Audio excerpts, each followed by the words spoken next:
अस्सलाम वालेकुम गाइस। आज का जो मेरा सेकंड चैप्टर है वो है sentence structure, subject, verb, object, etc. ठीक है, वर्ब के रिलेटेड हमारे पास बुक ऑक्सफोर्ड प्रैक्टिस ग्रामर है जो मैंने स्टार्ट कराई है, मैं वही करवा रही हूँ जो कि ओ लेवल की बुक है। ठीक है, इसको फिर मैं आज एक्सप्लेन करूँगी।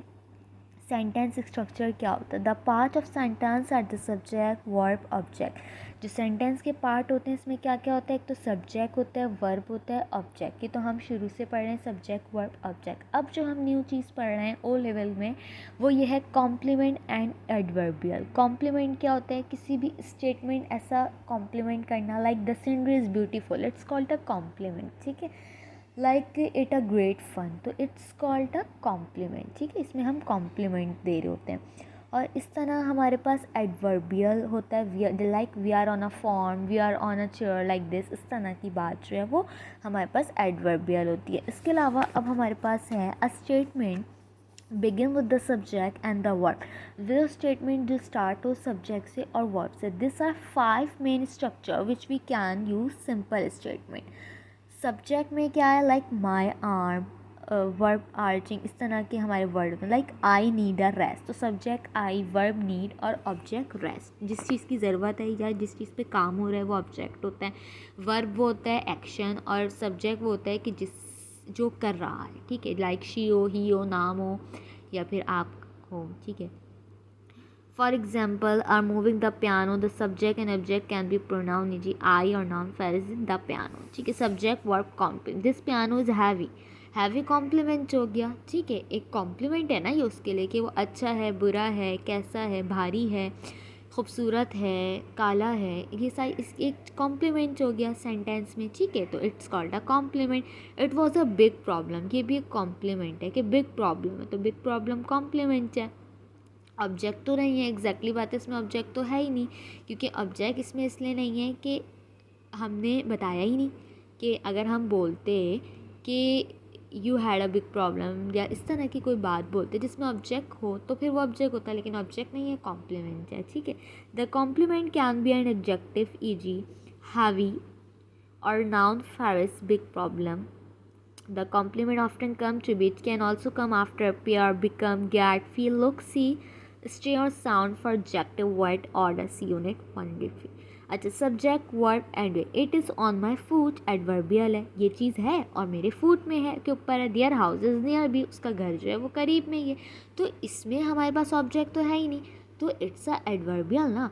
तो जहाँ जो चीज़ आपको प्लेस डिफाइन कर, like an adverb can be proportional ferris is on my food और an verb near be, it is given me बैकची। David bought Melania a present. We used to object after verb like give a sentence. ठीक है, हम दो कर रहे हैं। It's giving me back kitchen. अब मी ऑब्जेक्ट उसने मुझे दिया और क्या दिया वो भी मैटर करता है, तो ये दो ऑब्जेक्ट एक साथ यूज़ हो रहे हैं। ठीक है, तो ऑब्जेक्ट वो होता है जिस पे काम हो रहा हो, जिससे काम किया जा रहा हो। ठीक है, आई वो होता है, यानी कि नहीं सॉरी, सब्जेक्ट वो होता है जो काम कर रहा है। ठीक है, आई, यू, वी, दे। सेंटेंस में सब्जेक्ट अमूमन तौर पे होता ही है। ठीक है, मैं आप लोग को फुली उर्दू में इसलिए बात समझा रही हूँ क्योंकि आप लोग के लिए इजी होगा।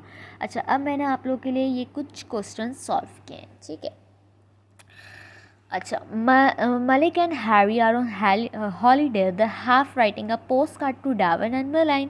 Look at each underline phrase and say, so what part of the sentence it is subject, verb, object, complement or adverbial. Underline करना है आपने एडजेक्टिव को, sorry, subject, verb, object, complement और एडवर्बियल को।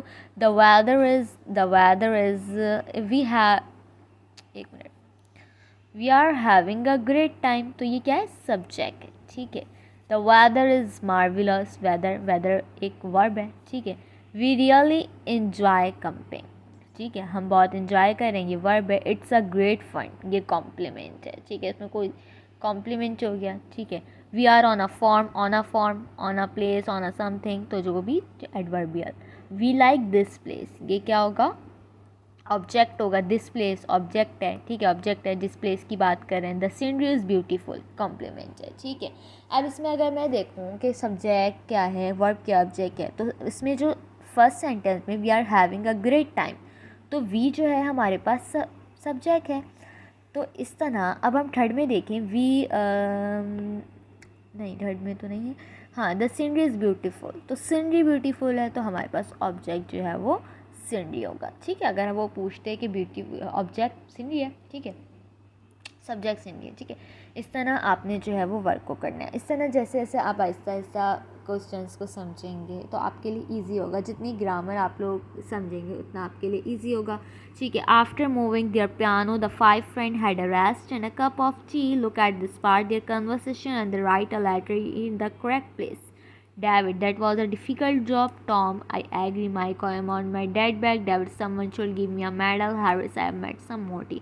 अगर आप इसकी एक्सरसाइज करना चाहें, अच्छा, अब आपने इसको सब्जेक्ट प्लस वर्ब के हिसाब से बनाना है, ठीक है। पहले सब्जेक्ट आना चाहिए, वर्ब आना चाहिए और ऑब्जेक्ट। सेकंड में आपने सब्जेक्ट आना चाहिए, वर्ब आना चाहिए और फिर कॉम्प्लीमेंट। थर्ड में आपने सब्जेक्ट, वर्ब एंड वर्ब। इस तरह एक्सरसाइज आपने ये वाली खुद सॉल्व करनी है और अगर नहीं हुई तो आप मुझे कमेंट में बताइएगा तो मैं आपको सॉल्व करके दूँगी, ठीक है। ये बहुत अच्छी बुक है, इसमें से मैं जितना पॉसिबल हो सकेगा मैं जल्द से जल्द आप लोगों को लेक्चर्स दूँगी ताकि आप लोगों के लिए भी ईजी हो और आप लोग भी अच्छी तरह समझ सकें। जब आप लोग की इंग्लिश अच्छी होगी तो आप जो है वो ग्रामर का पेपर यूँ कर लेते हैं, ठीक है। ग्रामर अक्सर बच्चों को और लाइक स्टूडेंट्स को मुश्किल लगती है इसलिए कि ग्रामर जो है वो आती नहीं है, हमने स्टार्टिंग से हमारी बेस नहीं होती। तो मैं स्टार्टिंग ही पढ़ा रही हूँ ताकि बेस बनी हो। जब बेस बनी होगी तो आप लोग के लिए बहुत इजी होगा ग्रामर का पेपर सॉल्व करना। और ग्रामर आती है तो फिर हम सेंटेंस भी खुद बना लेते हैं। लाइक अगर हम इंग्लिश का पेपर भी दे रहे हैं, साइंस का दे रहे हैं, कोई भी पेपर दे रहे हैं तो हम सेंटेंस खुद बना लेते हैं कि अब हमें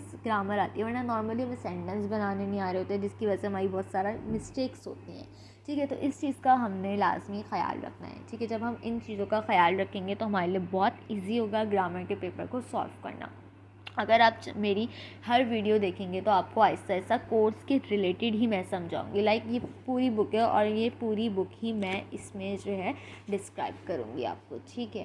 thank you so much for watching my video and I want just subscribe with you, so please give me a subscribe. I will very thankful to you if you will give me subscribe at this time. Thank you so much.